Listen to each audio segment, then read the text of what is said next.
Hey, everybody, we are live. Good afternoon. We didn't do a Good Morning Sunshines this morning, but we hopped on a different channel this morning, and what a wonderful, wonderful morning. So today, hey, Antics. Hi, how are you doing? Ganja, all right, Ganja Girl's here. So we only have a couple people in, and I'm hoping that we'll have way more people to welcome our guest. But also for the replay crew, this is some exciting news. And this is also going to be streaming on her channel. So I'm going to go ahead and, hey, Irish Smart, welcome from across the pond. Usually we do have quite a few people from across the pond. It's so exciting. But I am going to go ahead and introduce our guest. Hey, Brian. She is a Billboard singer, #1 Billboard singer, songwriter, award-winning actress, a film producer, a fitness coach, and a lover of God Almighty. And she and her husband, Jeremy, have definitely stolen my heart, and I've become part of the Joy Tribe. So she recently left Scientology and is on her way on her journey of life, love, and laughter. So please help me welcome our beautiful, brilliant Joy Villa. Yay! Hey, it's so good to be here. Fat Grammy, Mona. Yay! Awesome. It's great to be on the show. I'm streaming it to my show as well. Okay. And so we're doing this nice middle of the afternoon, well, evening for me, middle afternoon for you, 5 p.m. evening for me. Nope, it's 5 p.m. for me too. I'm just right above you. Oh, that's right. You're not, Yep. I thought of you being in Los Angeles because we talk about LA all the time. Yeah, Wow. no. I've just been advocating for those out in LA and have a partner in crime who happens to be on here. You had talked about her this morning, Audit LA. Yes. You thought it was Streets LA. I thought she, so Yep. she, Audit LA, she, okay. Yeah. You were like, Audit where's LA her is a interview? she. Streets LA, yeah. Yep, Streets LA is a very tall, chocolate-colored black man that is just very, very, very handsome and brilliant and very full of advocacy. Mm-hmm. And Audit LA is a lady like myself in a chair and full of advocacy and bureaucracy. Wow. So, yeah, lots of change. I love it. Love it. They're both in LA, rocking and rolling, getting people free. They are. Isn't that kind of crazy? We won't get into too Yeah. much of it, but isn't it kind of crazy with the demonstrations and the protests going on right Yeah, now? it's going crazy right now. LA is definitely like, oh, it breaks my heart what's happening because it's just the protests are looting businesses and it's, a lot of homes are getting destroyed. And it's crazy. Yeah. Not to get political, but it's crazy. It is. It's definitely. Yeah, It's pray just for Los nuts. Angeles. Yep. So, if you don't mind, I don't mean to put you on the spot, but some of my people that are in my channel may not know who Joy Villa is. Could you give us a brief description of what you do and where you've come from? Yes. Well, you gave me such an amazing, awesome intro. But hello, everybody. I see some regular people in the chat that are now watching my show, the Joy Villa Show. I see Jojo Bananas, Audit LA. We're just talking about you. So this is great. Irish Smart. I think I've seen you in my chat too. So I'm a singer songwriter.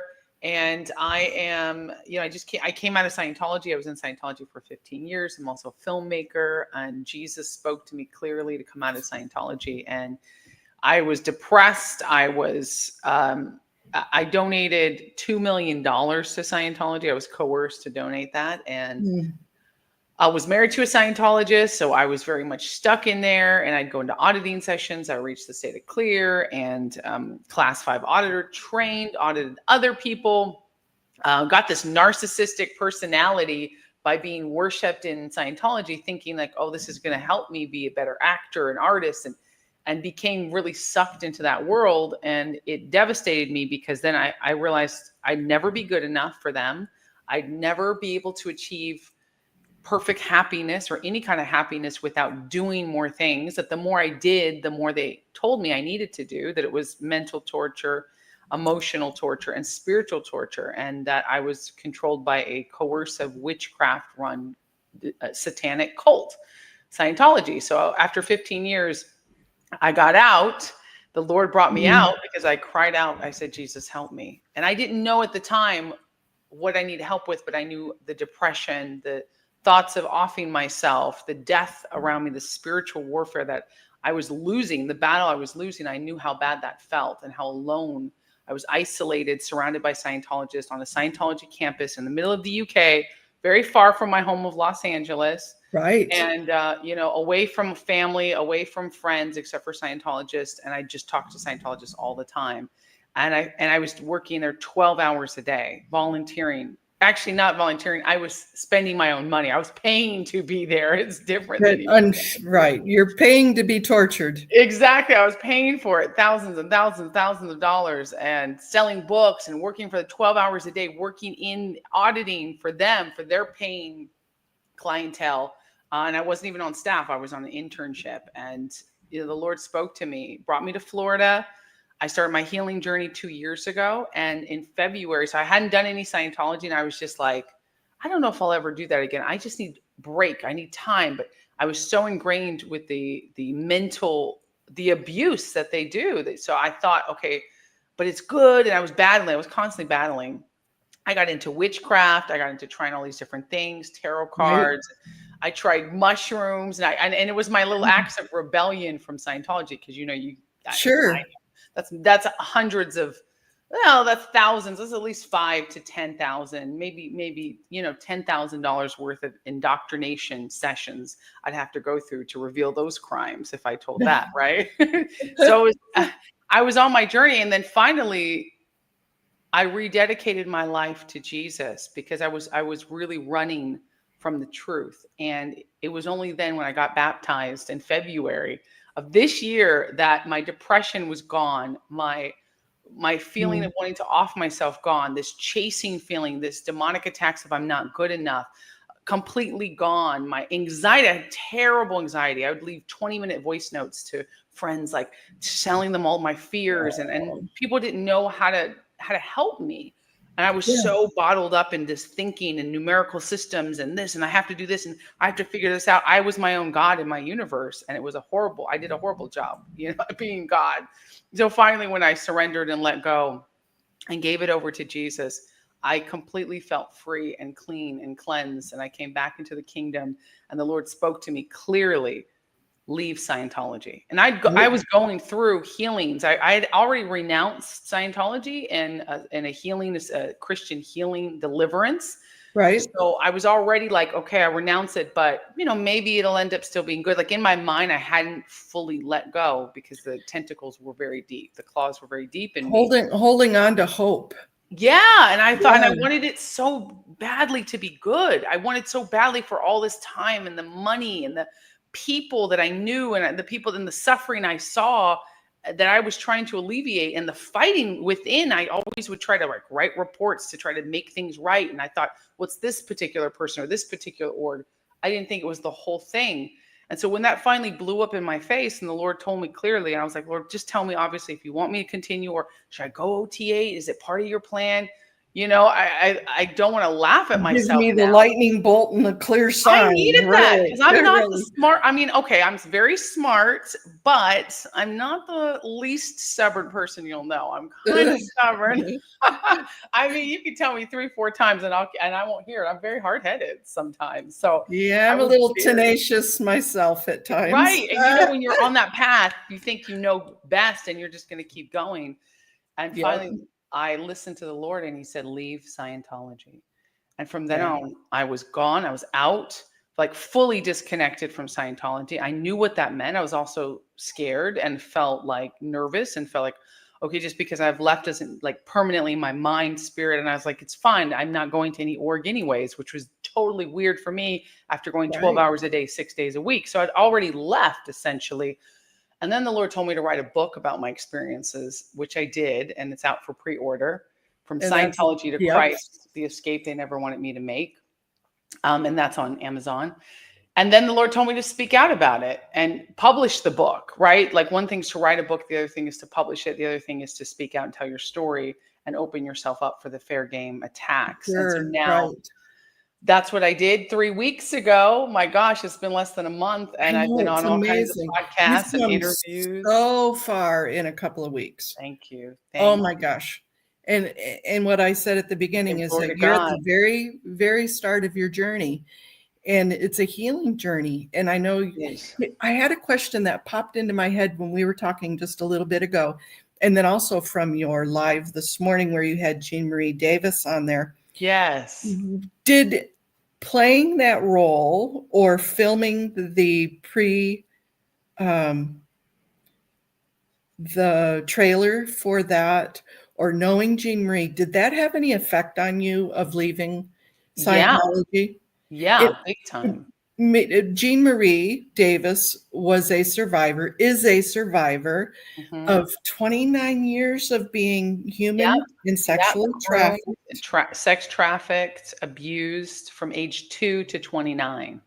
And our lovely Joy Vila will be the starring role. She is Yes. playing the part in the movie coming out. Yep. And Breaking Shadows. Breaking Shadows. Shadows. Yes. And dealing with Jean Marie, I was wondering if that affected you. It did. Yeah, it did because, I met her last year. She asked me to take on the role. We met through mutual friends who, they emailed me and they said, oh, and well, I knew this person. And it was just like a whole God thing where it came together. I And love so, God things. oh, I love God things so much. It's just like magical. I wasn't, people offer me roles and because I'm on the out, I'm always knocking down doors and emailing. I have a team and I've worked very hard to do movies. I've already done feature films and stuff and music. And so some people know who I am and some people ask me, oh, would you like to be in this movie? And I love it. I love it when people ask me. Not all of those projects come to pass, right? For whatever reason. So when it came on my lap, I was like, oh, sure, this sounds awesome. Yeah, let's see. And, we started signing some paperwork. We were talking. And then Jean would just book herself on my calendar once she got my calendar link. And I love that so much. I'd just be like, oh, what do I have to do today? I'd be like, oh, talking to Jean again. And she talked to me like twice a week minimum. And through that, I got to know her really, really well. And then the Lord told me I was going to write the screenplay, but they had another script writer. And I've written feature films, not like a ton, but I've written 4 feature film scripts. 2, well, this will be my 3rd one that's gone into production and has won awards. So, but it's always like a big thing. It's like, I don't think of my like, oh, I'm the best because I've done it once. It's always learning, always growing, and this something of this magnitude, her story deserves to be written in, and it needs to be perfect, it needs to glorify God. It needs to be, give her respect for her survivor story and help other survivors and be entertaining. It has to also be an entertaining movie. In an hour and a half, you have to tell, almost 30 years worth of trials and tribulations, and you have to leave people with some hope at the end, because the good news is she got out and she's happy today, right? So it's a big undertaking. But I knew the Lord spoke to me and said I was going to write that. So I just said, oh, if you need any help, writing the script, let me know. I didn't really. And then that screenwriter ended up dropping out of the project. And I said, well, they're like, we need to find a new script writer. I said, I can do it. So I'm your girl, right? I did. So I read her book, and then our sessions became daily almost. And then getting to know her as a person, then hearing her story from her mouth was so extraordinary, because you see her, she's smiling, she's laughing, she's still fighting. Like she's a survivor. She was victimized, but she's not a victim. Not anymore. At the moment she was victimized. During those years she was victimized, but she got out and now helps other women and men get out of sex trafficking and is an advocate big time. And definitely makes advocacy personal. I loved what she was saying this morning. She said that, what did she say? I'll have to think of it. I'm sorry. It just flew right out of my head. About it being, it's about love, and you're pushing that edge, but it's about love. Yeah. And it was just really profound what she said this morning. It really touched me. It definitely touched me. Well, that's Oh, why I wanted to bring you on, is to talk about advocacy for yes. justice and change. Awesome. And I've been so appreciative. I've been on your channel a couple of times for the pastors' mornings, for I the pastors' mornings. know. I absolutely adore it and love it. And you've given me credit a couple of times for helping people get out of Scientology. You do amazing work, Moan. And I have to confess, that's really not my role in all of this. We have two wonderful foundations, the SPTV Foundation and the Aftermath Foundation. Mm-hmm. And they're completely set up with resources and people and brains and all the power to help people that want to leave or that have left Scientology. And frankly, I would never turn somebody away, ever, ever, ever. But I would probably point them in those two resources. Mm-hmm.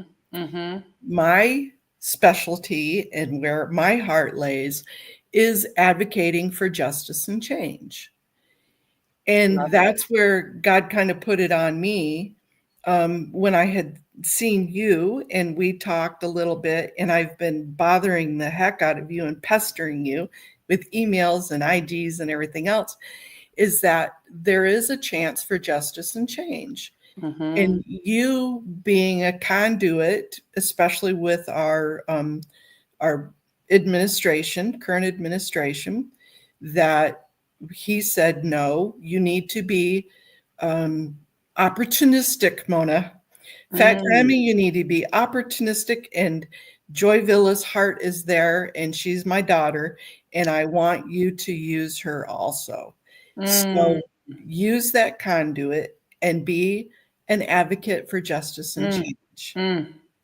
So that's kind of how this has come about and how you're being used in this.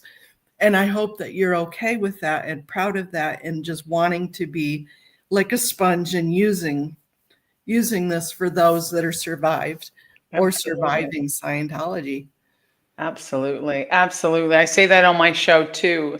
If there's anything I can do to help, and I am getting emails from people who are asking me, and I say I can point you in the right direction. I've sent a few people to the Aftermath Foundation, to SP Foundation, SPTV Foundation. And some people just want prayer. They just want to be able to tell their story after hearing my story. And they want some advice or another ear to listen to them.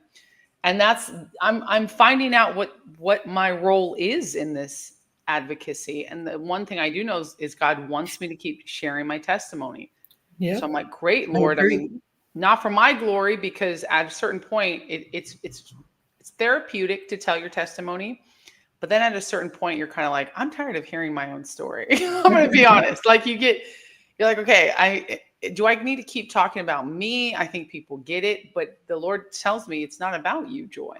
It's about sharing what you've gone through, and you have to tell it like it's fresh every time, because it still is very fresh. And how dare I try to minimize or, not bring light to something that is hurting so many people. So my role in this is to bring attention to the things I can bring attention to, and also show people that you can have a successful life after leaving Scientology, even if you've been in a long time.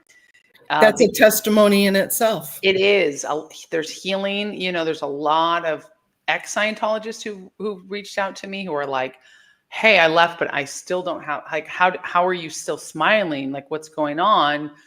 And I say, listen, I can't tell you exactly. Like, I can't save you, but I know a man who can help you. And it's up That's to right. you. I know a man. Jesus, like for me, that's, hey, I don't pressure anybody. I don't say you have to do it. This is not a cult. This is not a stats or point system. This is not a thing I can do to make it right. Can't do anything. We're saved by grace. And that's the only thing I can say. Hey, that's it. And it's free. It's the opposite of what I was doing, trying to work towards my salvation. So yeah, and I love it. That's why I love what you do. Advocacy is all of this. It is. Well, and Alex Barnes-Ross, a good friend of mine too. He's incredible. Yeah. There's so many people in so many different areas of the world, so many different areas of of justice and the change and Mhm. protesting. And there's so many different ways to skin this cat. Sorry for the reference of skinning a cat, but you know what I mean? There's Yeah. just so many ways that this gets accomplished. And my question at the beginning of this was, why hasn't there been justice? Why hasn't there been change? What the heck? Why isn't the FBI raiding? Why isn't LAPD going and busting down the doors? The stories are atrocious. And Yeah. what I found was there was a lot of safe pointing, a word that Mhm. Scientology uses. There's a lot of infiltration. There's a lot of history, 70 years of it, Yeah. of Scientology going in and making places acceptable to them, telling the acceptable stories, Yeah. telling the shore stories. Yeah. And I call it weaving and deceiving. absolutely, that's Scientology exactly is what it run is. by the spirit of witchcraft. L. Ron Hubbard loved Aleister Crowley and spoke about it. And in witchcraft, you do deception. It's all about, and you weave and deceive. You can lie. It's for the greater good. So you'll lie about whatever you want to get your product, and they teach you how to lie in Scientology. They teach you to change the story around, like you said. And that's what Scientology does. And people get so easily fooled when it's from a beautiful place from beautiful face and it looks clean. Because I remember I used to people would talk about Scientology. I'd be like, I'm just going to bring them to Celebrity Center. They'll see the castle for themselves. How You'll can you not see the bewitch? beauty of it. Right, Yeah, right. it's a bewitchment. That's right. Well, I brought this up because Liz Gale had put this picture of this 5-year-old at the Mace Kingley Center last Yeah. week, and I've done research. I know Carol Kingsley, who Yeah, started Mace Kingsley. yeah, it's kind of scary. We talked a little bit about it on your channel the other day, but Mm-hmm. Mace Kingsley is basically just a grooming center for little kids, and they promote that they'll start auditing children at day one. So the day after being birthed, they're ready to start auditing and grooming your children and brainwashing your children. Brainwashing, exactly. And I want people to realize, yes, there is horrific sexual crimes, I'm sure, that have been contributed and attributed to Scientology. I don't doubt and I believe all of those stories. But the more insidious way they do it is, it's not like you walk in there, because I've been in the Mace Kingsley Center many times, because my stepdaughter was audited in Mace Kingsley. And I knew Carol Kingsley, who started, it's Mace, someone Mace, and Carol Kingsley. In fact, I regged her for money for the IS, and she donated a lot of money for the IS, International Association of Scientologists. Right.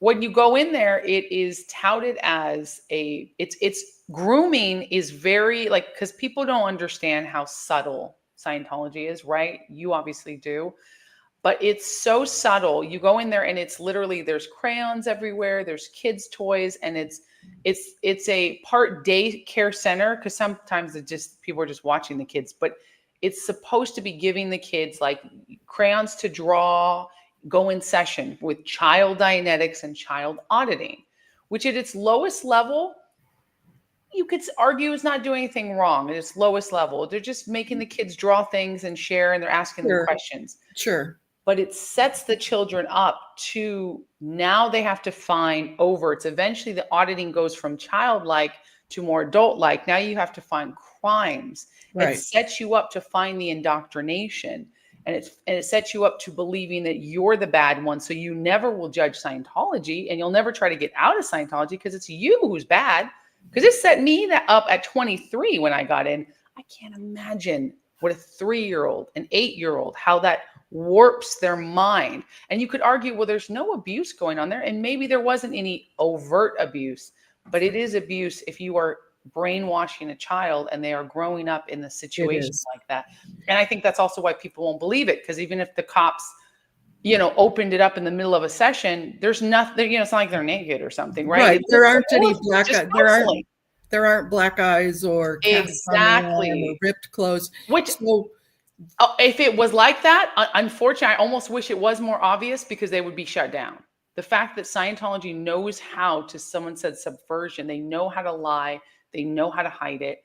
The abuse happens way behind closed doors, way in the Exactly. upper echelons, and after the person has been, fully indoctrinated and to the point of they would take it and ask for more or pay for it. And then it's like that person's in deep. Like with Yeah, Cassie and Diddy, like this picture. Cassie could exactly. physically have walked away, but the mental abuse and torture, he's 20 something years older than her, a billionaire. You think he didn't threaten her or make her feel like it's her fault, right? Constantly. She was Mhm. 19 when he met her, and I think he was pushing 40, 37. The And at power first in you're like, that. "Oh, I can't leave. What would I be missing?" Or the Yep. FOMO or Yep. yeah, and then you And get kids feel that power imbalance too. Like, don't I owe my sure, parents for, but they're just trying to help me. I'm the bad kid, I did beat up that kid, and the parents are telling you, you're a bully. You have bullies at school. Why are you pulling that in? You need to do more courses. You need to come in. You need to do your exactly, purification, take vitamins, sit in a sauna for hours. What? And it right. definitely is abuse, but it's so subtle that people need to see this is what cults do. They do a mind altering abuse that takes years to basically goes into effect right away, but it's like it's boiling the frog. That Sure, doesn't make it any worse. In fact, I feel like that's worse because if you it slap is me in my worse. face, I know you're a bad guy. But if you just start tapping me easily and easier until then I'm used to the abuse. By the time you slap me, I think, well, it's just like a tap, isn't it? Way different. I'll Way, trust way you way different. more. But And what some would you kids are tell this little trusting. girl, knowing what you know now, Oh, knowing all the facts, what would you tell this little girl now? whew. I And would say, what about in please. another 10 years when they're trying to recruit her for the Sea Org? What are you gonna Exactly. tell her then? Exactly. That's the thing is these kids then go into child auditing, then they go into the schools. The schools, the The one Apple schools and Delphi and Delphi, yep, exactly. They go into yep, Delphi, which is a very upper crust, but poor parents can get in if they volunteer, if they work for the school, their kids can get in for free. And of course, you sure. want your kids to have the best Scientology education as a Scientology parent. So I know they would be working their bones off. I knew a photographer. Poor woman. Oh my gosh, it's such a sad story. She was basically imparted from France, and I met her when I first got into Scientology, and I was just young, dumb, didn't know anything. And beautiful French girl with her boyfriend at the time, an American guy, very handsome guy. And I thought, oh my gosh, these people are so Hollywood, they're so cool. And I'm playing guitar in their house on New Year's Eve, and we're all taking Yeah, yeah, Scientology courses, and I'm like, I've made it. This is the bohemian lifestyle, right? right. Fast forward, they get married, they have a little daughter. Then they get divorced. Well, he kicks her out the house. She's now a single mom. She gains weight. I'm pretty sure he cheated. If not, I don't know if he actually cheated, but he's just Yep, becomes a dirt bag.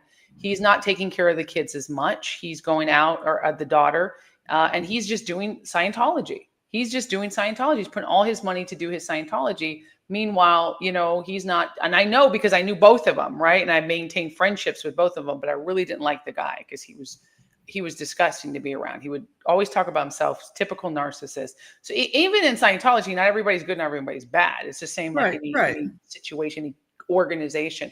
So I was just like, oh, he's annoying, can't stand him. And I used to shoot with him. He was I modeled for him before, and my ex was a photographer.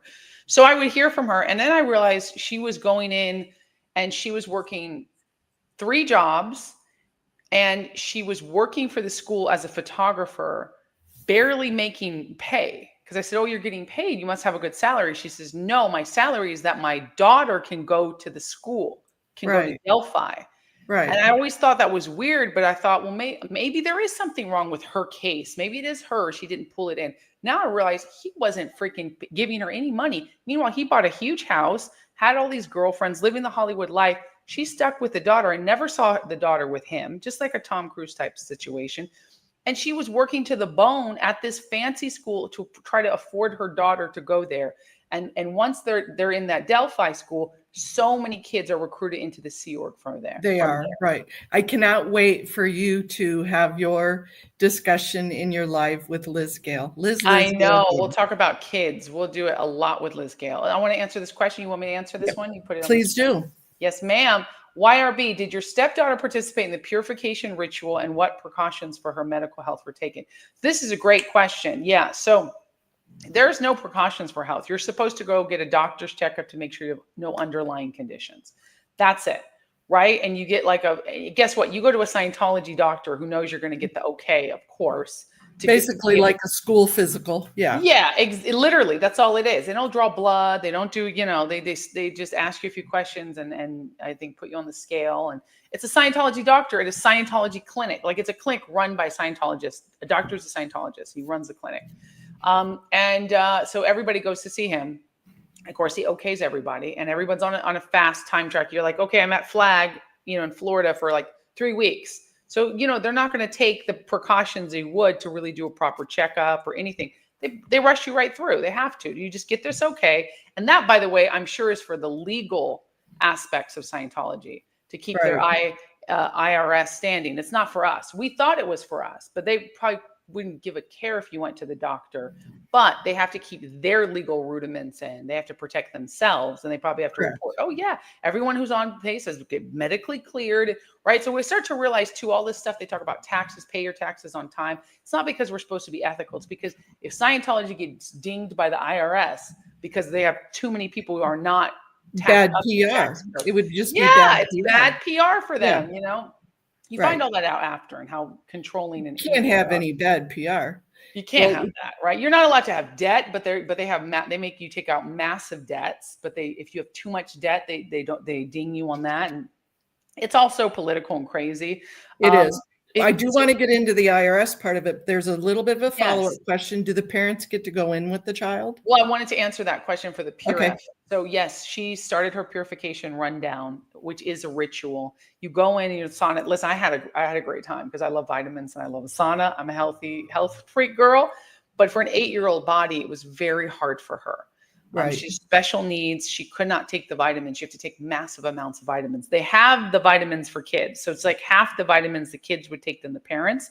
You're taking massive amounts of niacin, vitamin C, vitamin D to flush out toxins. It's a very intensive program that normal people don't need to do. Like if you had cancer or something, but this is like everybody has to do this in Scientology to get on the bridge, to go clear and then go OT.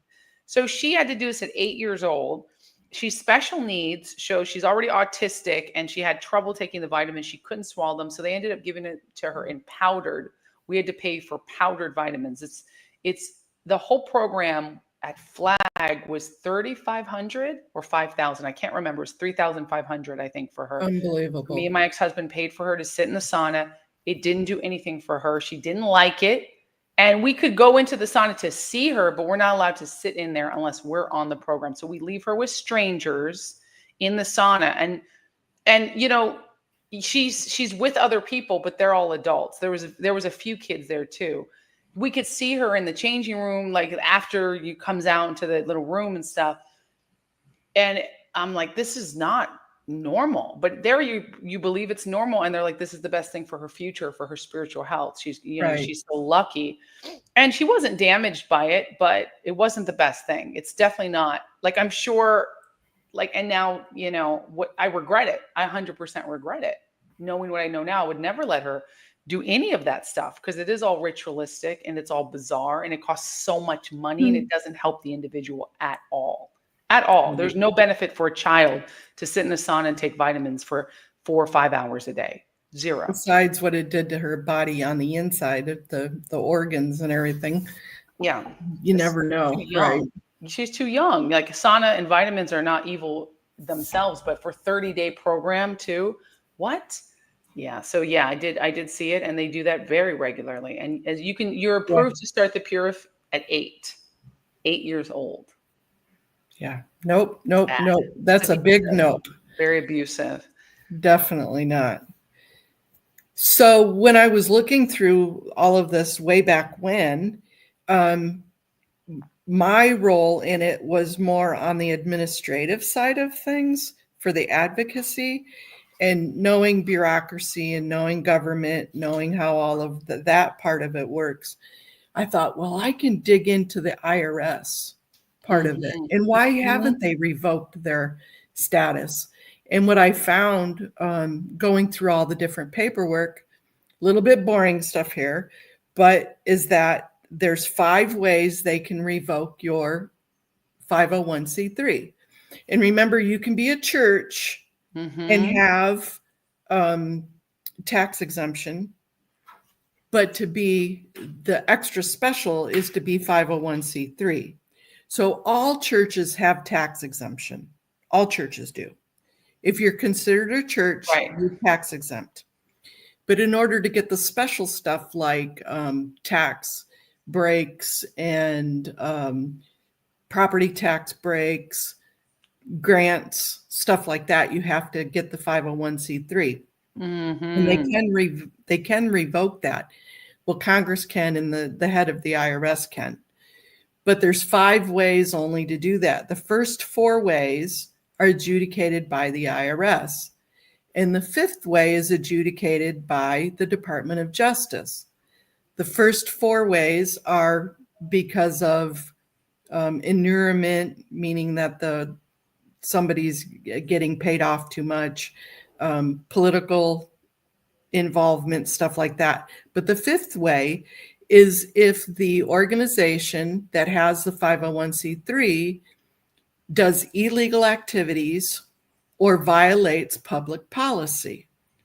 We all know they do illegal activities and violate public policy.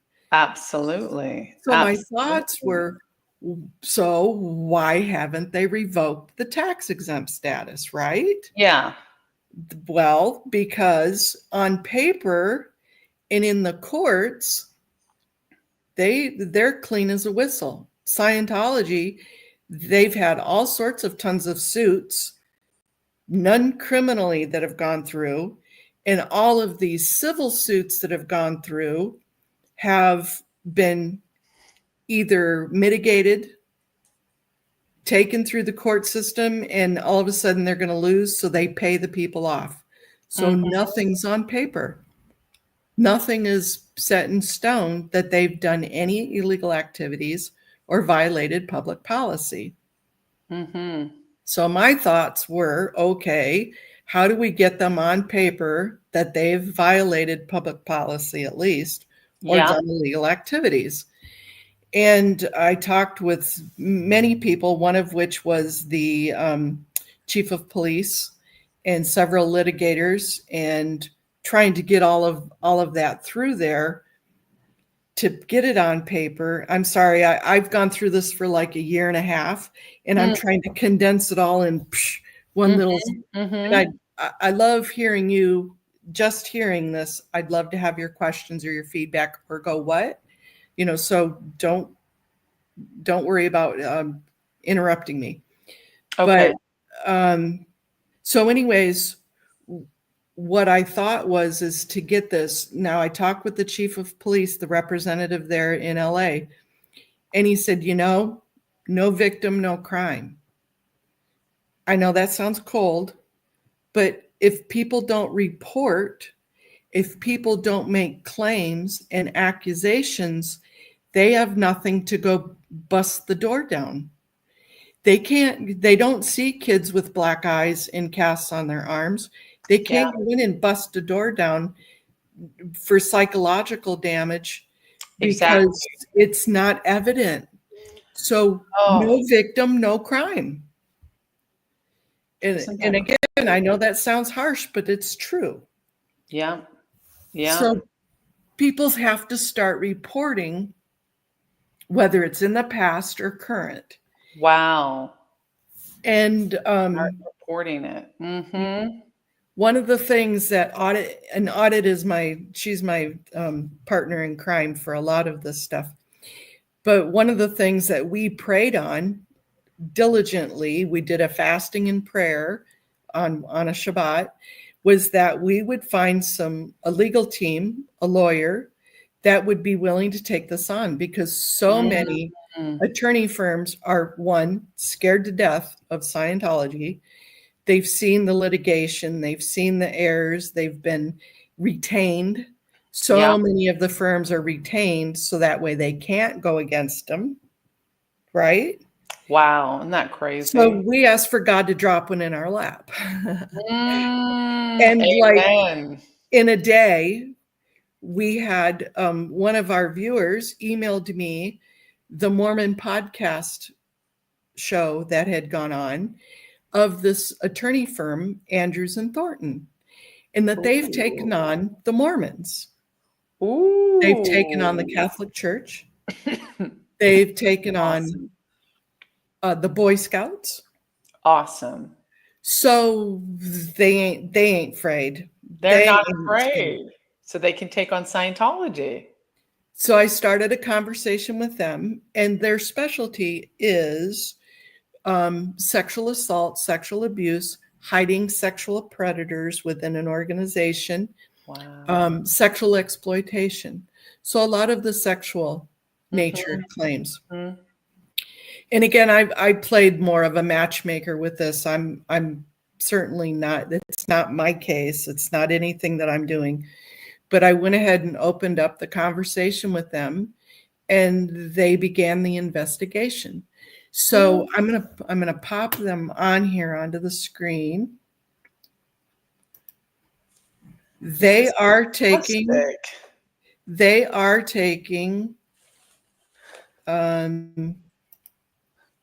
people to share their experience, past and present. So even those that are under the radar,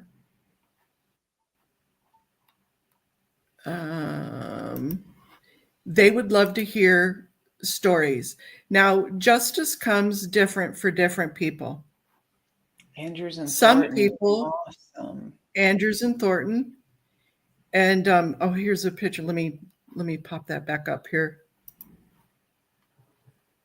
Here's our Kimberly Kdegonia. She is our superstar. Wow. She was an attorney down in Riverside, and she specialized in child crimes against children. Wow. And she is the lead investigator on this. She is the lead attorney on this. Wow, this is awesome. So this is happening now? Yes, it is. Oh, so we've already gone through the investigation stage. So I negotiated with her about a case proposal, and Mona, this is incredible. This is incredible. She is. Her and Anne are, as I said, superheroes. They have capes. They hide their capes. They're just absolutely wonderful, wonderful ladies with power. Oh, love and those so ladies. They are, and I've got in the description, I put their emails. I have her email in the description. She's not saying send it to the general info box. She's saying email me if you have sexual trafficking, if you have sexual abuse, anything concerning Scientology, to where they hid the abuser, where you had your TR zeros, you were sexually exploited, email them. They'll set up an interview. They'll take on cases. Oh my gosh. I'm looking them up here on my own page. This is amazing. I have to talk about this on my show too. They are amazing. So what's their email? Do you have the it's in my description, but it's also Jojo Bananas just put it on there. Okay, perfect. There's two emails. There's Kimberly Kdegonia, and then her assistant Natalie Panigua. I always get that last name screwed up. Okay. And so those are for. Perfect. Let me just copy. Let me copy that too, because I'm going to talk about this. The big channels need to talk about this. This is fantastic. Wow. This is So awesome. again, I just played matchmaker for this. It had nothing. I'm not part of the cases. I know nothing about the case. Yeah, When you reach you're out to an them, advocacy. when you reach out to them, you are reaching out to them in total confidence and total lawyer client privacy. I, Yeah. I have nothing to do with it. Nobody else does. That is completely between you and the lawyer. And as I said, justice looks different for different people.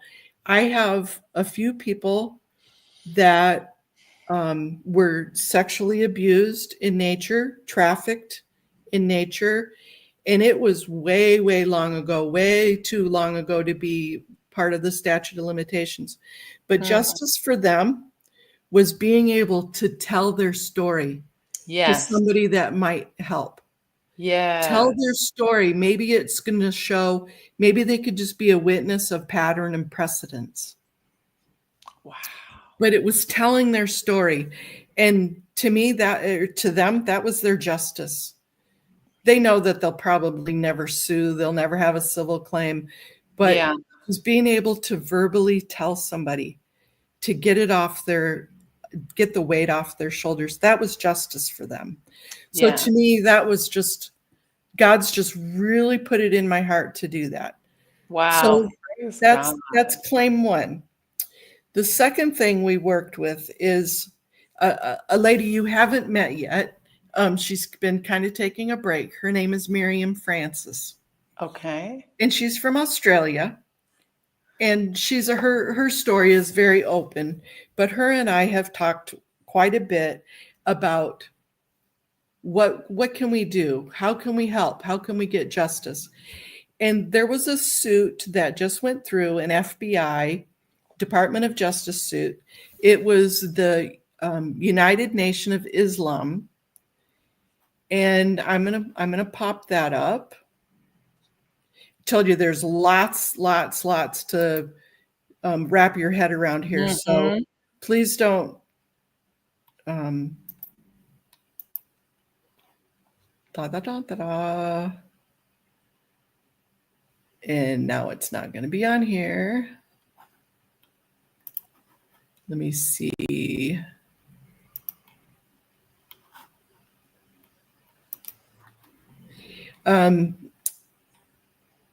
The United Nation of Islam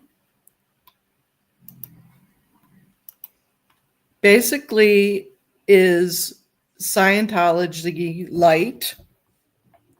In fact, I think they took a lot of what they did from Scientology. Yeah, you're talking, yeah, the Nation of Islam. A lot Yep. of them are Scientologists. Yep, Yeah. the Nation of Islam. The Yeah. United Nation of Islam is a sect of, it's a shoot Of off of NOI? NOI. Yes, it's Wow. UNOI. Okay. Oh, wow. And so these people had made claims. Some of them were children, and it went all the way back to the year 2000, and they used what's called the TVPA, the Traffic Victims Protection Act, to litigate the UNOI, the United Nations of Islam. And Mm. if you're reading through the UNOI claim from the FBI, they slave labored, they made them work, they kept them in dark places. But basically, as I said, everything Scientology does, you just needed to replace the name UNOI with Mm. Scientology. And this case, it took a couple of years to run through. It was brought in through the FBI, the Kansas City office. They were just found guilty in October of last year. Oh my gosh. This isn't like Awesome. 10 years ago, 15 years, 20 years ago. This is brand new precedents. Brand new. They Ooh, were good. convicted. They were sentenced in February. This is So awesome. Of this year. of this year. So Good. cases such as, like, tomorrow, you're going to be talking with Claire Headley. Yes, I am And at 2:00. yep, her and her husband, Mark, filed a claim through the FBI, through a federal claim, through the Yeah, TVPA. that's And awesome. their claim actually got dismissed, but it was on different grounds, and I don't know all the specifics. Oh, But some of it was because of the ministerial exception and religious exemptions, stuff like that. so terrible. This case, this UNOI case, sets precedents to overcome that. So the second piece of that is I doggedly talked with the FBI of Kansas City folks, and they gave me, I said, look, how can the Scientologists do this? From labor trafficking, from all the same things. How can they do this? And I think they finally got sick of me, and they said, okay, here you go. This is what they need to do. And they gave me the 6 steps of go in, make sure that you fall into those claims for labor trafficking.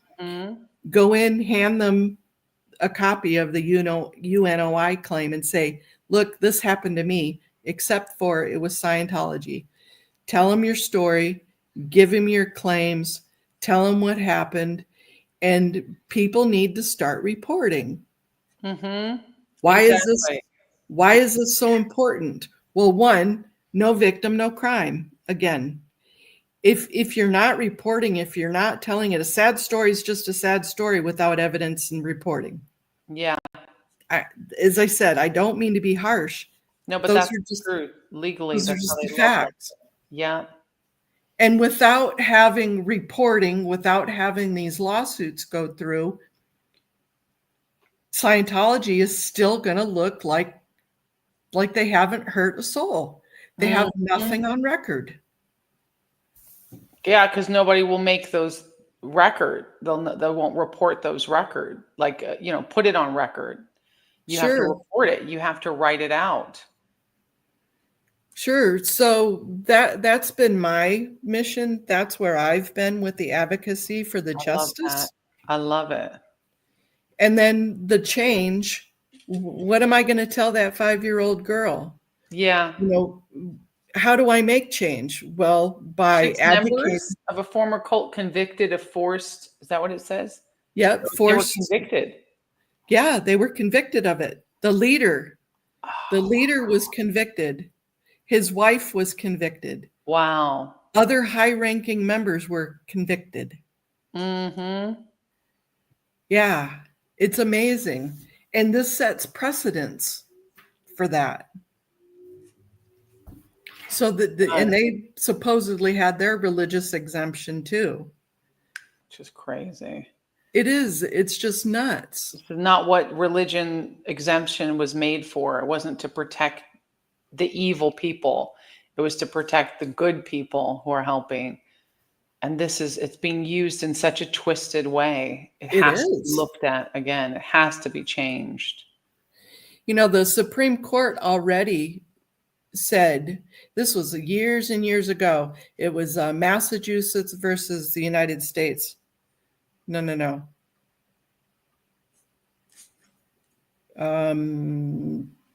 Somebody help me in chat. Something versus Massachusetts. Anyways, it went all the way up to the Supreme Court, and they said that you can't excuse illegal activities and abuse because of your religion.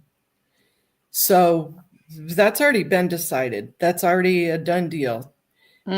Beside it being morally and ethically correct. Right. So you can't excuse it. So yep. So this law firm is right now, what do they need? They need people's stories, right? Willing to go. Yep. So you need to be willing to say, look, I was a slave labor since the year 2000, after the year 2000, because that's when TVPA became an act, became a law. So I Joy Villa in 2010, from 2010 to 2025, I was a Sea Org, or I was a slave labor, and this is what they did. This is how they coerced me. This is how they held me captive. It's the whole spiel, and make a report. And if you have one person do that, okay, it can be explained as a one-off. But Yeah. this was 12 people. Wow. The UNOI claim was 12 people. We know how many people. That's not even that much. No, it's And so not. they got convicted at the UNOI. Yes, they did. Wow. So see, if it only takes 12, we can get more than that. We have And to, their everybody. 501c3 was revoked. Ooh, praise God. We need to get this going. This is serious. I'm going to write a report telling my story. You can claim, you can go in physically, you can file a claim online, you can call. Wow. There's 3 different ways to file a claim. And once they start having people, the FBI is kind of like a big, the black hole. Mm-hmm. Information goes in and it probably just goes Someone into put the phone number up there too. Thank you, Haggis. Let me see. I'm just copying and pasting the phone number. It's in the chat. For when I do, I'm going to definitely talk about this on my show. This is Okay. awesome. You've done such good work, Mona. And I've done videos on it, but it's the real work, like Jean Marie Davis. The real work starts with them reporting, the lawsuits happening, Yep. files Exactly. being made, Yep. evidence being gathered. That's Yep. the real work. And it was a 2-year lawsuit. For those of you who don't know, she won a lawsuit as a pregnancy center. They were shutting her down for free speech, putting it where because they did not do abortions, but they gave actual information to people who would come into the center and say, I'm pregnant, I don't have the money. She'd even get people who are college aged and kids up to 10 to help, grants and money, scholarships to be able to afford things. So it was like really huge. And they attacked because it was taking business away from the abortion clinics, right? It's always about money. And said, you're not allowed to give women information because it goes against what we want. And that was unconstitutional. You can't say that unless it's all clinics are not allowed, right? It has to be, right. You can't just say, well, I'm going to pick and choose because you're a pro-life clinic or a pregnancy center, but then this person can do it. No, if you're going to blanket statements. So, and it was up to a fine of $10,000. And she's like, 3 of those fines and we're out of business. Put her out of business, right?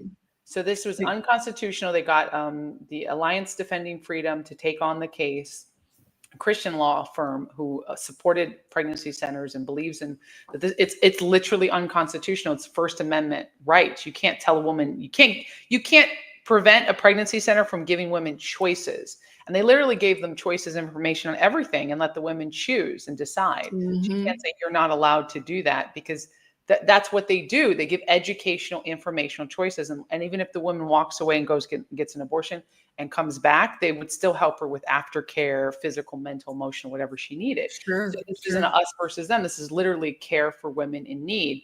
And a lot of the women were prostituted. So a lot of people don't know it's a huge market unfortunately, and so saving the lives of the children and the women and helping them with much needed care. So it was a 2-year fight, and they got ridiculed. People would call and harass the pregnancy center, and it was crazy. So they were fair gaming her. Exactly, Ganja girl. And I didn't know you were a Scientologist, former Scientologist, until you said that they've always made it make you feel like you pulled it in. And that was one of the worst things about Scientology. Absolutely. That it's insane how they make you feel that way. So Ganja girl called Jean too, because Jean put her number up there and said, you can call and talk to me. And I love that. And you guys chatted. Mm-hmm. So, you were not a Scientologist. Oh, you're not a former Scientologist. No. You're current Scientologist. No, I'm just kidding. We welcome current Scientologists to watch this broadcast because you won't be for long, trust me.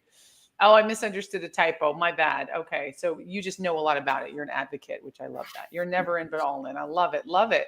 I'm so surprised that there's so many people like that, because I'm like, wow, how kind of you to pick up this battle, when you haven't experienced it. That's what we really need. So it was 2 years in litigation, and they won. And so now they've actually changed the law that they can't stop free speech, that if someone writes a report and saying, oh, they shouldn't have offered this at that pregnancy center, then they also have to get looked at as a clinic that's not a pregnancy center. So it's like, now it's an even law. There's no favorites. And they won it against the state. They took it federal. So with Right. this, we'd have to take this federal, because this is a federal Woo-woo! That's crime. an awesome thing. It would Exactly. be amazing. And man, tell Yeah. me, like, God is so good. Don't tell me if we have this going and this is getting some eyeballs and they're doing it. I mean, what's to stop me from taking this to the president? Let me tell you, nothing. Exactly.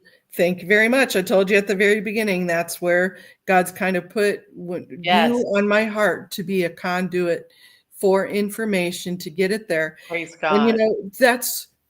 that's kind of where I was stepping with this is, He can revoke with, that, whether you like him or right, not. It's not about politics, guys. I know a lot of people in this, they get political and they're like, let's please. This is about dismantling a abusive, dangerous cult. I wouldn't care. I don't like Biden, but if Biden was president, I'd be doing the same thing. I just never had a connection with Biden. I have a connection with exactly, Trump.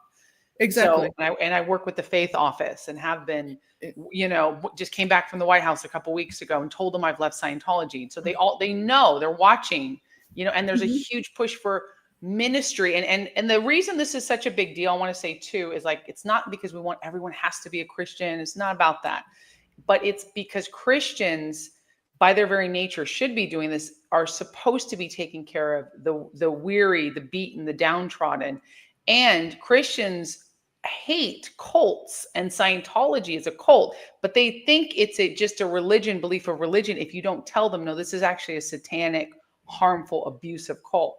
It's like it has to be put in the correct I way. Otherwise they get, because Scientology's moved in and said, oh, we're religious protection, and nobody is allowed. And I don't even want to be like, well, okay, I guess I can get off my high horse and say, if you want to practice Scientology, it's up to you, right?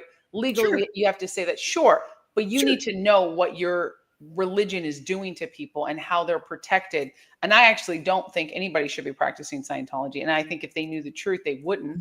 And once they get their status, their religious exemption taken away, they become just the same as any other scam business that they have to be exposed, A right? glorified MLM. MLM. Yep. Yeah, it's an MLM marketing That's all scam. it is. The fact that they're protected under religious exemption is something that an evil genius did. This, psychopath L. Ron Hubbard and the psychopath David Miscavige continue to propagate and push out as if we're just a Exactly. religion. And Christians, particularly because the White House is Christian right now, this is huge. And we have, and what that means is you have people who are open to listening to something because they're open to looking at, okay, is this an actual faith or is this an actual abusive situation? Right? They're Right. not a faith-based religion. Scientology has no God. There's no faith. There's no Yeah, faith. there's no There's no faith. prayer. There's ritualistic abuse. There's psychological torture. So we have to differentiate, because otherwise what can happen is they get lumped into all this, like Muslims, Jews, Christians, Scientologists. We are the world. We're all just one. No. And whether you are religious or not, I'm not religious. I just love Jesus because he saved me. I'm not I agree. religious. I'm with you there. I'm Like, totally whoa with you now. there. Yeah. So it's not about pushing any religion, but about speaking to a massive portion of people that once it's revealed to them, they're going to go, oh my gosh, really? I thought, because I know a lot of Christians who are like, I didn't even know Scientology was bad. Like, I didn't even know what it was.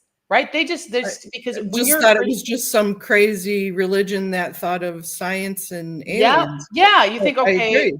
Yeah, exactly. So they overlook it. That's just as bad as being a part of it, because you're not fighting it. You're not speaking out about it. So that is just as horrible, because you're also deceived that you think it's innocent. It's not a big deal because it's not on your right. backyard. So we have a lot to do to show. That's what Leah Remini started with. The Aftermath TV show was so freaking great. That's what Lawrence Wright started with the Going Clear documentary. Like, anytime Right. it's in the public like that. So Yeah. now it's time to keep hitting back big time. We have amazing, huge channels like Aaron's channel, which is massive. Yeah. And he's live streaming like 3 times a day. I'm like, he's hitting them hard. He's on all the He is. podcasts.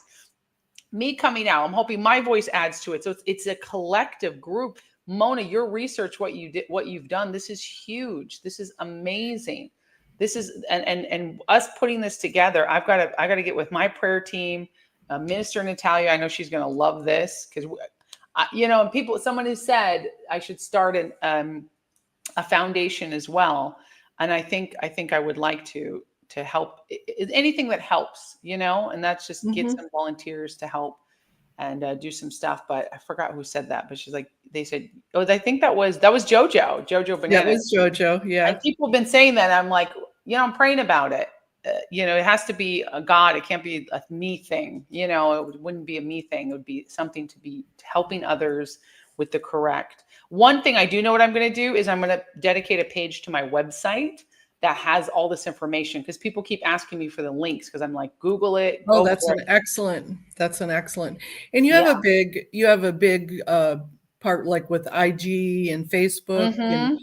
in you do TikTok also? A little bit. I have like Yeah. 30,000 followers on TikTok. I hate TikTok, but I am on TikTok. Yeah. I know Audit's always trying to get me to do TikTok. I'm like, I don't know a dang thing about TikTok. Yeah. But what I do know about is trying to help, like with changing the laws. Wow. There Yeah. should Amy says be you've been begging the big there channels to should be cover new this. legislation that says Yes, people that ma'am. have been trafficked or in cults such as this, Mm-hmm. statute of limitations don't apply. Yeah. Because you Because were brainwashed. how long did it take Jean Marie to come out of it and know, hey, I was trafficked? And she Exactly. probably was, but how long did it take you to know? Look at these It kids took me 2 years to realize how evil Scientology was. And I and know people have taken them 10 years. They leave, but they haven't left. yeah, It's a weird thing. And I will testify, I've spoken in front of Congress before for free speech and for not being shut down and for not being shut down as a conservative filmmaker and creator, because they push over roles. And so I got asked by Jim Jordan to speak in Congress. This was during COVID, and I spoke in Congress. I was the only one who showed up in person. Everybody else was on Zoom. And it was diversity in film and television. I said, okay, not just diversity in physical form, because I think that's very important, absolutely, but diversity of thought.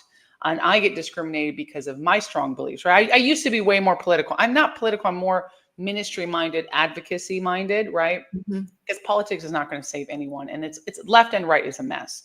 So, conservatives don't like when I say that, but I'm like, it's the truth. Like, I hate politics. It just The makes people political fight. game sucks, It really. sucks. It Does. just makes Yeah. people fight. It's like sports. It's like, oh, go Red Sox. No, go Blue Jays. Like, who cares? Like, just chill. Yeah. I can't with this noise. I'm fatigued on it. But if it's a way to help people, and I can tell this caffeine's getting to me now, Mona. You got me fired up. I was tired when I started this live, and now I'm fired up. So I'm Well, I know I'm keeping got these juices flowing. keeping you over the hour, but I do. I mean, I love it though. I have so many ideas, like with the legislative. The statute of limitations needs to be wiped clean for Yes. those that they're not going to know by the time they even know that they were trafficked or abused or had crimes against them. Statute of limitations is already gone. It's done. It's passed. That's bullshit. Excuse my language, but that's bullshit. It's so true. Another thing is I've been trying to get past. Audit and I proposed, it's called an Obolinski law. Have you ever heard the name Serge Obolinski? No. So Serge Obolinski was a child of a Sea Org member, him and his brothers and sisters. And in fact, I think his mom is still in. He was out, I think he was 14, 15. He was outside playing with fireworks outside the Blue. And the fireworks blew off his hands and his eye. If you look at the Aftermath story, I believe there was an Aftermath story with him. I'll send you a link to it. Okay. So he was in a Sea Org for a while before that had happened. But all of a sudden now he's a person with a disability. What do they do with people with disabilities? Kick them out. Because you're able. I knew one deaf girl, a deaf Sea Org member. She's out of the Sea Org now. I hope she's out of Scientology. But I was like, wow, she's deaf and she's a talented artist. I'm glad she's out. The problem is once you leave the Sea Org, it's a little aside. I know because you're telling a story, but once you leave the Sea Org, you can't necessarily just leave Scientology. You're out of the Sea Org, great. But now how do you get a job? You're now you have zero skills except for what they put you in the Sea Org. I mean, I was in the Sea Org for a month, but I did set up everything to be able to be in there. And when I left, I was very dependent upon Scientologists at the time. And they give you jobs, they welcome you, and then you have a freeloader bill. So you owe a ton of money legally that you've signed, and you signed all this, your life away. So once they leave the Sea Org, that's why these foundations exist too, like Aftermath and SBTV, to help them with a job or place or set up to get away, because you're still dependent upon the Scientology community. Or even get a driver's license or learn to drive or get your, never let you have your in birth there. certificate, everything. Right. Well, okay. So it's always something. Thank you so much. Thank you so much. He was 13 or 14 when he joined the Sea Org. He was 19 when the accident happened. So anyways, his mom said, well, and she was supposed to disconnect from him. And she said, no. I'm at least going to help him get an apartment and get his Social Security going. Oh my gosh. So he got an apartment, but of course he's 19. He's been in the Sea Org. He knows nothing. He didn't graduate even high school, had no education. So he didn't know how to take care of himself in an apartment or a house all by himself. He ended up homeless. So he became the handless man on Hollywood Boulevard. Are you serious? For like 10, 12 years, he was homeless. Oh my gosh. And just wandering, and he would just sleep outside, even like the testing center, and they knew who he was. They knew darn well who he was. And he was just totally disconnected. To this day, he still has not talked to his mom or his brother. Oh. You know, he did find the Aftermath, a sociology person found him, helped him get a rep payee, get him into a housing situation. Good. And I've had the pleasure of getting to talk to him a few times. I've watched him do his art and stuff like that. He's just a fabulous person. But the law would say, this is the law we proposed, was that if you've been in the Sea Org, especially under 18, for 5 or more years, and they all of a sudden you leave, or if they kick you out, that they need to make sure and provide wraparound services, housing, temporary housing, help you get your documents set up, your schooling. Yes. Well, you know, they're not allowed. So I was in Scientology, I believe it's worldwide, that they're saying you can't join the Sea Org under 18 anymore. They changed that rule. I believe that went into effect. Is it true in America? I know in South Africa. No, you can still join the Sea Org underage. Yep. Because I know people were mad about it. In South Africa, they pushed it, and I believe it was still the UK. They pushed it to 18. You're kidding me. So because I lived overseas, and they had to stop. They were recruiting a bunch of kids, and then they had to wait a year, 2 years until they could join, and everyone was upset about that. And I was like, well, that's probably a good thing that you're 18. No. So 16. So they have you volunteer at 15 and then 16. In America, it's 16. How crazy is that? That's freaking crazy. I thought they changed the law, the worldwide. That's crazy. Nope. And to be real honest, anybody under 14, it's totally illegal to have them work at all. So they changed it to 16. 15, you can volunteer, which 16, that's just semantics, because you're really volunteering for $40 or $50 a week anyway. Oh yeah, you're volunteering. You're not really getting paid to do anything. But yeah, that's just crazy. That's absolutely crazy. Okay, probably, right? That's insane. There should never you live with other people under it's a boarding school, which I also think boarding schools are weird. It's a boarding school where you have to have slave labor. You're not actually graduating with an education. And these parents are okaying their kids to go in there. Yeah, that's crazy. I met a lady in the Sea Org when I was recruited to go in. I wanted to go in at the time because they tell you all these fabulous things. You feel like you're going to save the world. You're like joining the Avengers. Like you're going to be the ideal Sea Org, and you have all your friends and everything's done for you. And all you have to do is just like, you just get statistics and help make the world a better place. And then when you get in there, it's very tough. I cried many times. Completely 180 degrees. Oh, they force you. And then you feel like it's your fault. Like all good cults, it's always your fault. The group is always right, right? I cried because the pressure there is so intense, so many times. Yeah. I thought I couldn't make it, but I met a woman in there. She was an older lady in her 60s, and she says her whole life she was coming back into the Sea Org because people leave and then they have like programs you can go back in, and they keep recruiting you until you've done LSD or you're declared SP or something. They're going to keep recruiting you. They like to get people back in, and unfortunately, some people get back in. Sometimes the only way to get out is to have a baby. And that's what a lot of Sea Org members do to escape. They get pregnant on purpose. It's so sad. I have so many stories. But this lady, she started in boarding school or Catholic school or something like that. And she wore a uniform.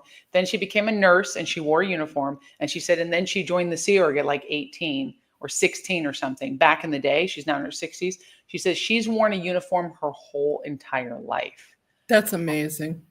I thought, how sad. Like, and that your whole adult life, you're in the Sea Org. And she had left apparently, and then came and was back in.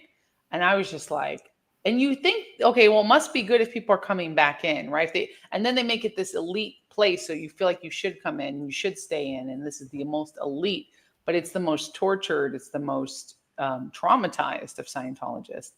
And once you're in, I can't believe they're still letting people underage be in the Sea Org. One of my really good friends was recruited in the Sea Org at 13, and she's been out for years and she's no longer a Scientologist. Praise God.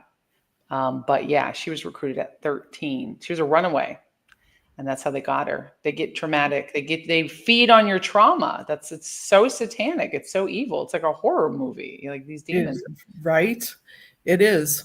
Yeah. And so this is kind of where you come in is, when you're looking at, well, one, your audience and having people that might be under the radar to report and to know that they have options, that they can live a better life. Yes. You as an example. Sorry. Hold on. Twyla Luna says Chicago org, 19-year-old. I was at Chicago org. I audited most of the staff. Who is that 19-year-old? Somebody says a 19-year-old has been working at the org 2.5 years.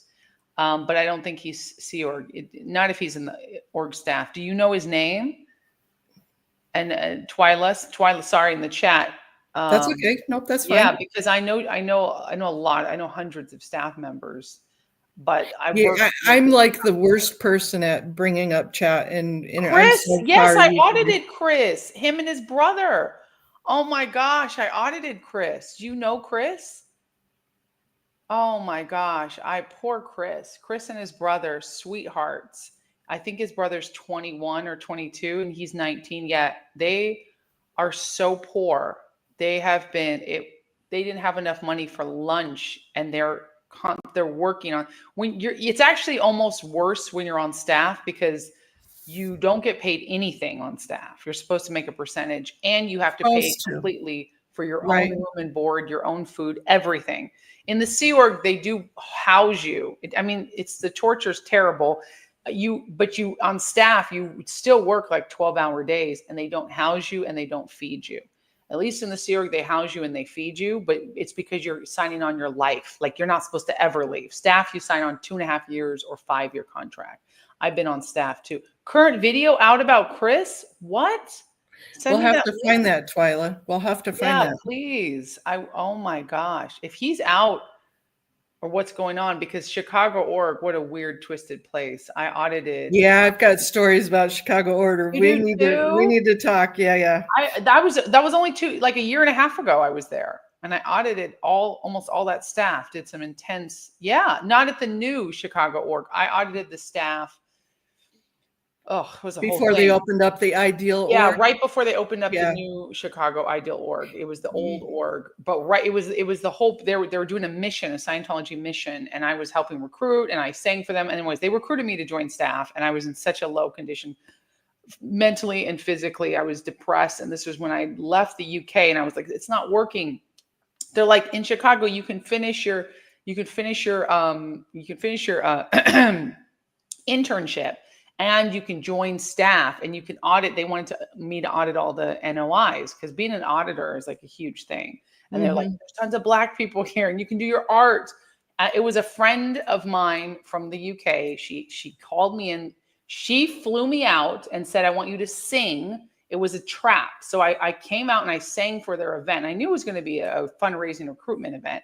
Fine. But then once I was there, they put me at Trump Tower and they put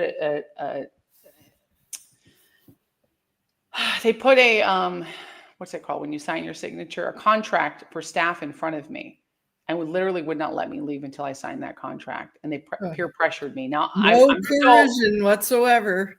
Exactly. And I signed it and they're like, you're on staff, you'll be our auditor, we'll help you finish your thing. And then you can get into the Sea Org as a celebrity.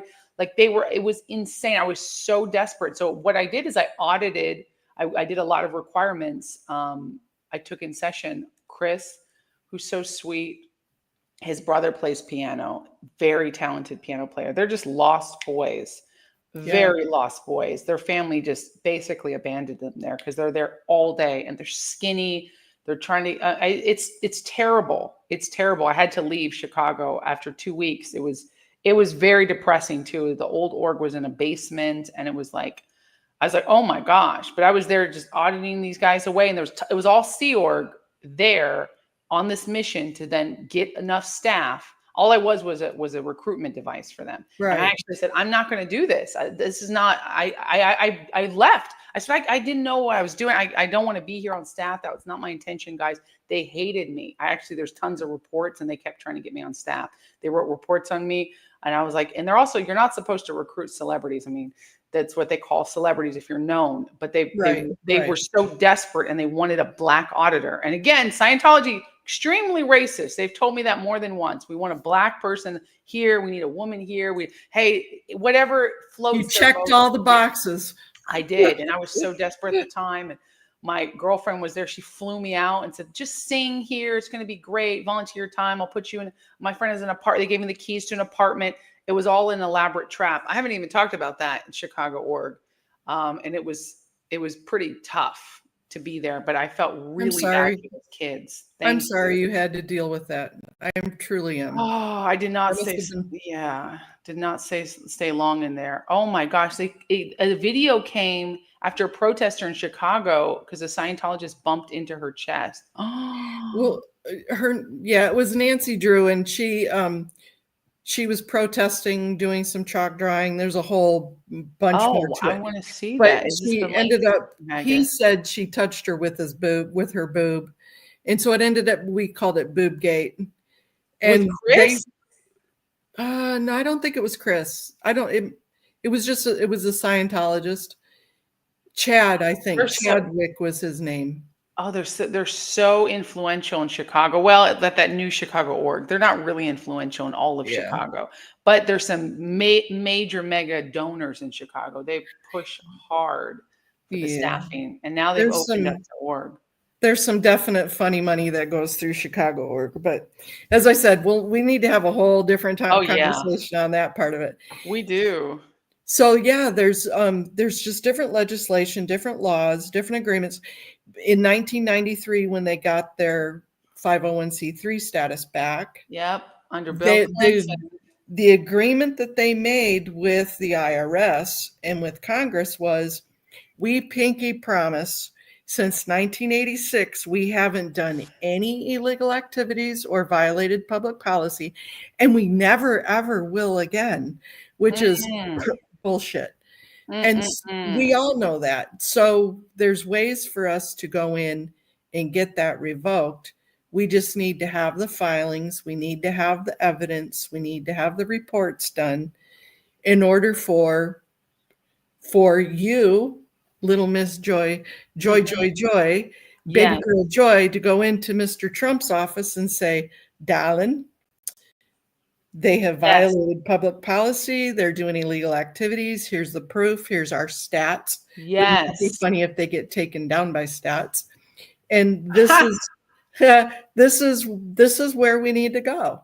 Wow. This is my mission. Yes, yes, and more yes. Absolutely. Yep. I need this.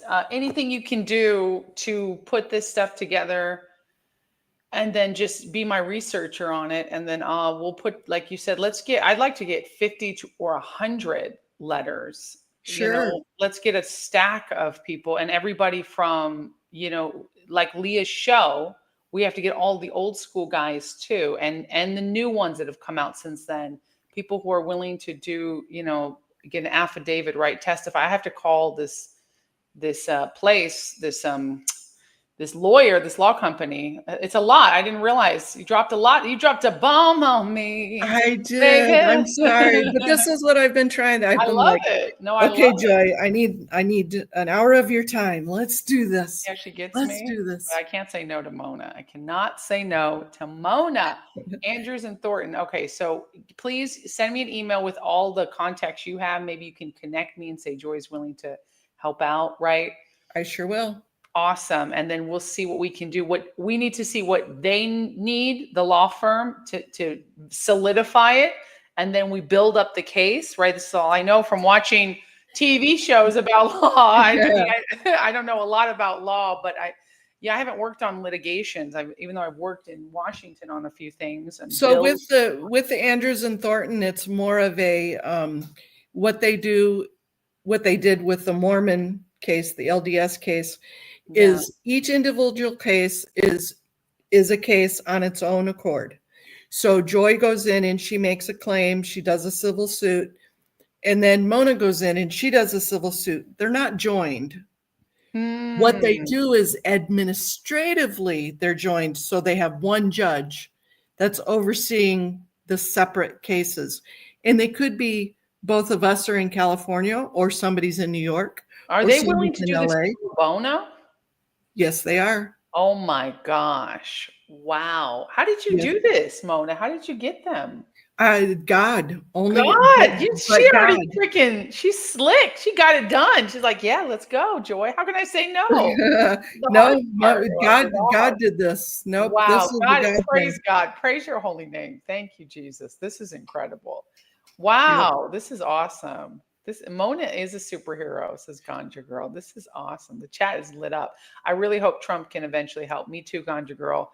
That would be the thing. And I've been talking to Alex Barnes Ross about us talking to Trump because, he's doing the UK stuff. You're doing the stuff you've done now. This is awesome. And it's like talking to Trump and getting a case presented to him. Imagine he's the president that overturns the IRS status from Bill Clinton. Bill Clinton is the one who granted them that in 1993. And President Trump, it'll be for his legacy. Politicians, as all politicians are narcissistic, you want to make it easy for them to say yes, right? But I do believe Trump could be a huge help and do this. And he does care about, a situation like this. How can you not? And to get Pam Bondi to see, right? Because I know Pam Bondi apparently toured Flag and she's had some connections with Scientology. But when you see this stuff, it's in Florida. And if we take it to the president, we take it to the White House and we make it where it's already, the work is already done. It's like, here it is. Then that makes it easy. So there is a lot of work to be done. Clinton's roommate in college was a nice Scientologist. They're all nice people. Almost all of them are nice. Yeah, that's the sad thing. So that's why you see somebody close to the president. That's why I didn't know that. Wow. That's verified. It's always something. That's interesting. Yeah. Where's that? Where's your source on that? If you know, I'd like to read it. It's always something as we're in contact quite a bit. In fact, she lives near you. And we'll get that information to you. Yes, please. Because that helps me the more I know, because, that's one thing I can do is like push home a talking point and get it out into the media and make it a part of this. Wow, this would be incredible. So awesome. Yeah. Well, everybody here, I have to jump off. We've done an hour and a half and I love it. And thank you so much. Thank you, Joy. Thank you, Joy. I will get you information so that way you can further the information. Let's do this. I appreciate your time. Thank you so much, ma'am. I appreciate your time. Love you and love the chat. I see a lot of friendly faces. And Sunrise had said something like she didn't know until talking about hearing our testimony, my testimony, and hearing you talk about Scientology, that it was a cult. She thought it was just a religion. See, so we have to change because they've worked very hard in the last 70 years to make themselves seem like, oh, we're just one of the religions out there. No, you're a dangerous cult, and masking yourself behind religious exemption makes all religions look bad. So yeah. Oh, thank you, chat. Please support your girl, Mona. I'm going to stay on to answer any questions. Okay, great. Chat through. Thank you, baby girl. I'll talk to you tomorrow morning. Yes. I'll answer one more question because this was funny. Somebody said, what do you think about the term WOG, Walter Oscar George? So it stands for Western Oriental Gentleman. And WOG is a derogatory term for anyone who's not a Scientologist, literally. So it'd be like, oh, she's a WOG. But they've changed the culture in Scientology. Is you're not supposed to tell people they're WOG. You're not supposed to say WOG. You're supposed to say non-Scientologist. It's become un-PC in the last few years to say WOG. But L. Ron Hubbard talks about WOG a lot. Westernly Oriental Gentleman, which is supposed to be a slur on Oriental people trying to be like white guys. So it's like, it's a slur for non-Scientologists. So happy to be a WOG.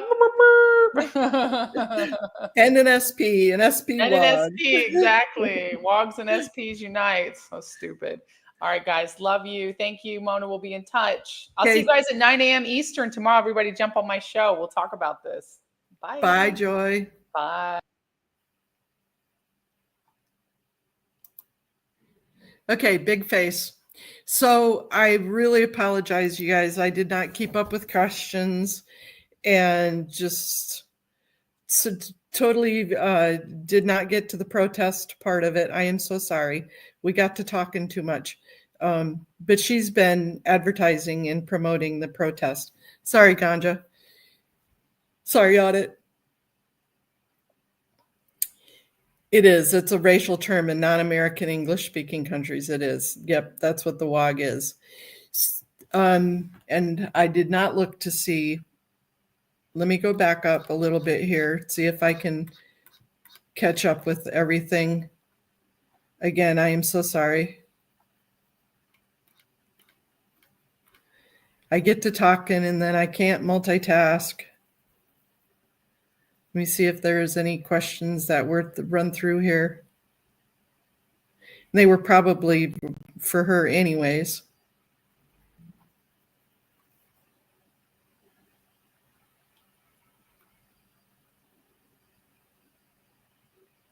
Yeah, I'm glad that she, Amy, I can answer that for you. Yep, she does get bothered now. She's definitely getting harassed. And the more vocal she is, the more she's getting harassed.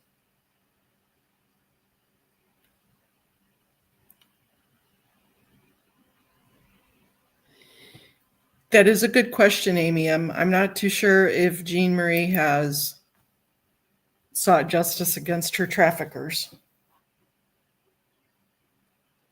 We'll have to ask her that tomorrow. And thank you, guys. It is Princeton versus Massachusetts. Yep.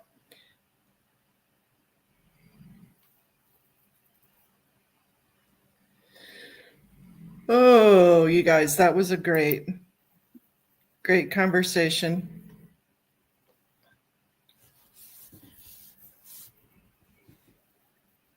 So again, I apologize for not getting to the protest. I know she needed to hop off. I'm sorry about that. Did you guys have any other questions that before we pop off for the night? It's already a 6:30 around here.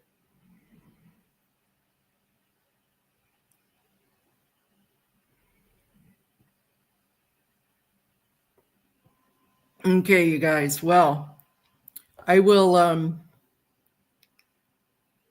Hey, Kathy. Hello. Yep, I will put information together for her. This could be a good thing, you guys. This could be very inspirational to get. When is the protest? The protest is Sunday, June 15th, from noon to 10 p.m. in LA. Woohoo! 2 more days I will be in LA. I get to give my sweet audit a hug, give my ganja a hug, give Gina a hug. I'm a hugger. I'm a hugger. Okay, you guys. And I don't have a copy of the thing on here. I'm sorry. Of that beautiful. Sunday is going to be epic. I agree. Hugs all around. Everybody gets a hug. You get a hug and you get a hug. I'm ready for it. Okay. Signing off, you guys. Love to you all. Bye-bye.